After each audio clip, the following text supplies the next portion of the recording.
La première partie nous suit sur environ les 2 tiers du parcours. L'enregistrement était malheureusement réglé trop lent, ce qui rend les images très sautillantes.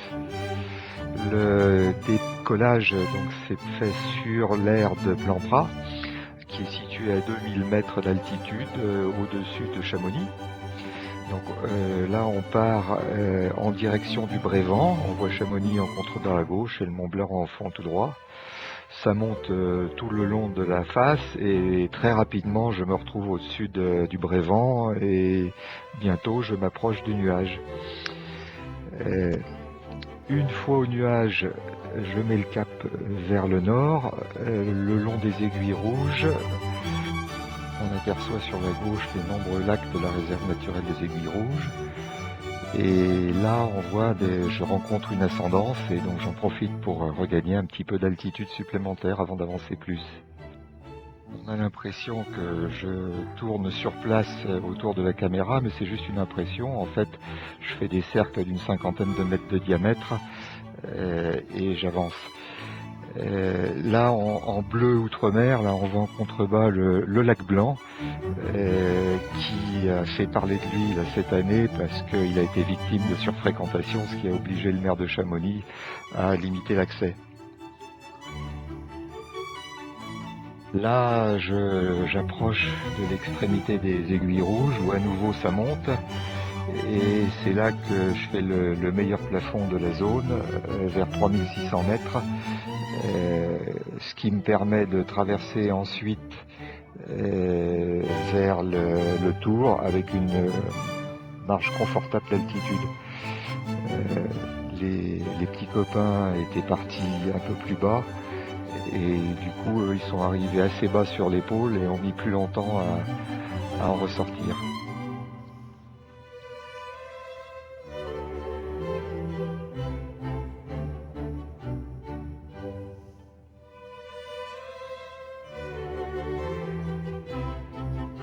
Sur la droite, là, c'est le glacier du Tour. Et l'épaule verdoyante, là où j'arrive, c'est la frontière suisse.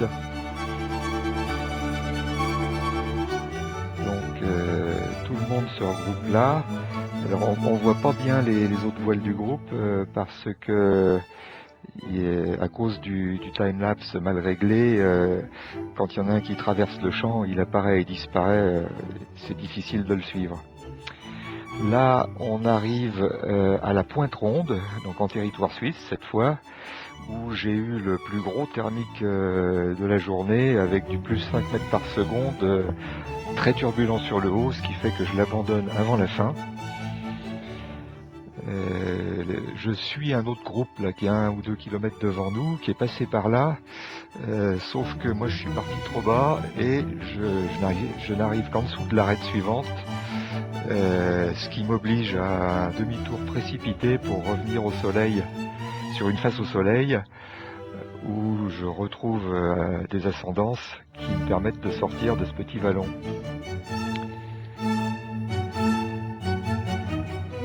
Si on regarde bien l'arête du fond, on voit que progressivement je monte au-dessus et je gagne un max d'altitude avant de retenter ma chance par-dessus elle.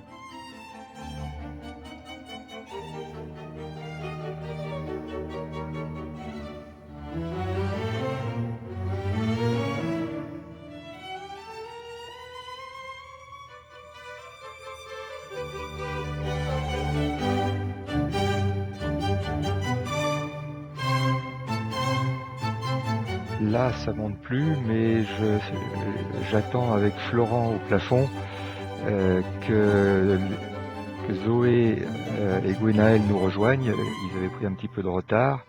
Et une fois qu'on est tous les 4, on avance. Et ce coup-ci, ça passe les doigts dans le nez par-dessus l'arête suivante.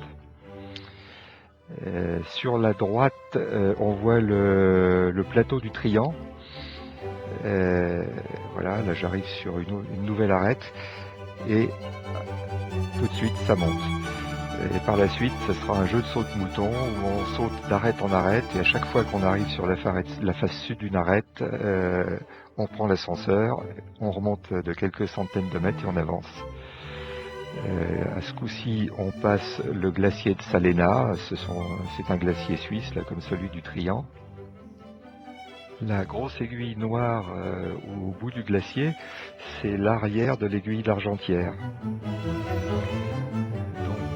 on continue à avancer en remontant le Val Ferret suisse, et à chaque arête on reprend quelques centaines de mètres avant de continuer le long d'un nouveau glacier. Donc là maintenant c'est le glacier de La Neuve. Voilà, on aperçoit de temps en temps une des autres voiles là, qui tourne autour. Là, on fait un plané vers le fond du Val Ferret. Vous allez voir sur la voile bleue qu'on voit en contrebas sur ma gauche, c'est Florent là qui, pour une fois, on le voit bien parce qu'il vole en parallèle avec moi. On arrive au col Ferret qui marque la frontière entre la Suisse et l'Italie. À droite, c'est le Mont Dolent, le point triple France-Suisse-Italie. Et à partir de là, on redescend la vallée italienne qui va vers le Courmayeur. À droite, ce sont les glaciers de Prébar, puis celui du Triolet, dont il reste plus grand chose, si ce n'est un petit lac. Alors, on avance à nouveau devant l'aiguille de l'Échaud. Ça monte un peu. Et la grosse pointe noire là qu'on aperçoit devant, c'est l'arrière des Grandes Jorasses.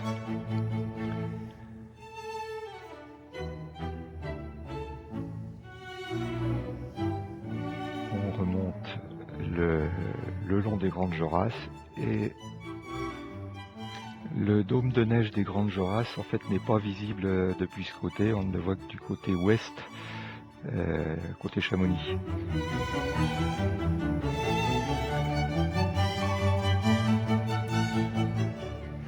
Alors devant, en contrebas à gauche, c'est déjà Courmayeur. Et sur la droite, on commence à apercevoir le glacier du Géant. Là, on voit très bien la voie des Trois Monts, qui est la voie normale pour monter de Chamonix au Mont Blanc. Le point le plus haut, c'est le Mont Blanc, avec immédiatement à droite le Mont Maudit, puis le Mont Blanc du Tacu. Et le petit rocher qui émerge du glacier du Géant, c'est l'aiguille du Midi. À cet endroit, on a malheureusement perdu Gwenaël, qui a fait un point bas et était obligé de se poser à Courmayeur. Lui est rentré en stop. Les trois autres, on a pu raccrocher l'arête du Brouillard, là, qui est l'arête sud descendant du Mont Blanc. On est remonté comme précédemment et on a pu boucler par le col de Miage. Là, ma première batterie a rendu l'âme. Et l'aérologie était malheureusement trop turbulente pour que je puisse lâcher les commandes assez longtemps pour changer la batterie.